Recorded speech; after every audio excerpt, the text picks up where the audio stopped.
பேரறிஞர் அண்ணா அவர்கள் ஒரு முறை சொன்னார்கள்.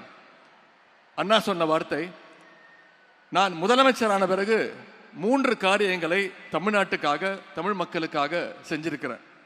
தமிழ்நாட்டுக்கு தமிழ்நாடுன்னு பெயர் சூட்டியிருக்கிறேன். தமிழ்நாட்டில் ஹிந்திக்கு இடமில்லை, இருமொழி கொள்கை மட்டும்தான் அப்படின்னு சட்டம் ஏற்றிருக்கிறேன். சுயமரியாதை திருமணத்திற்கு சட்ட அங்கீகாரத்தை வழங்கியிருக்கிறேன். இந்த 3 விஷயத்தை நான் தமிழ்நாட்டுக்காக செஞ்சிருக்கிறேன். எனக்கு பிறகு ஆட்சிக்கு வரக்கூடியவர்கள் இந்த 3ஐயும் மாற்ற நினைத்தால் அவருடைய மனசுல ஒரு பயம் வரும், ஒரு அச்சம் வரும். அந்த அச்சம் வரும் போதெல்லாம் இதையெல்லாம் மாற்றிவிட்டால் மக்கள் நம்ம என்ன செய்வார்கள் என்கிற அந்த பயம் வரும்.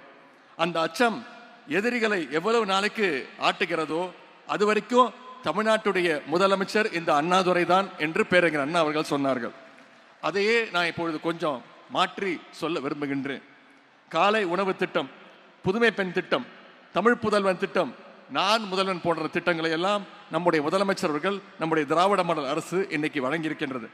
இந்த திட்டங்களை எல்லாம் யாராவது ஒரு நாள் என்னைக்காவது மாற்றி விடலாம் என்று யாராவது நினைத்தால் கூட அவங்களுடைய மனசுலையும் நிச்சயம் ஒரு பயம் வரும்.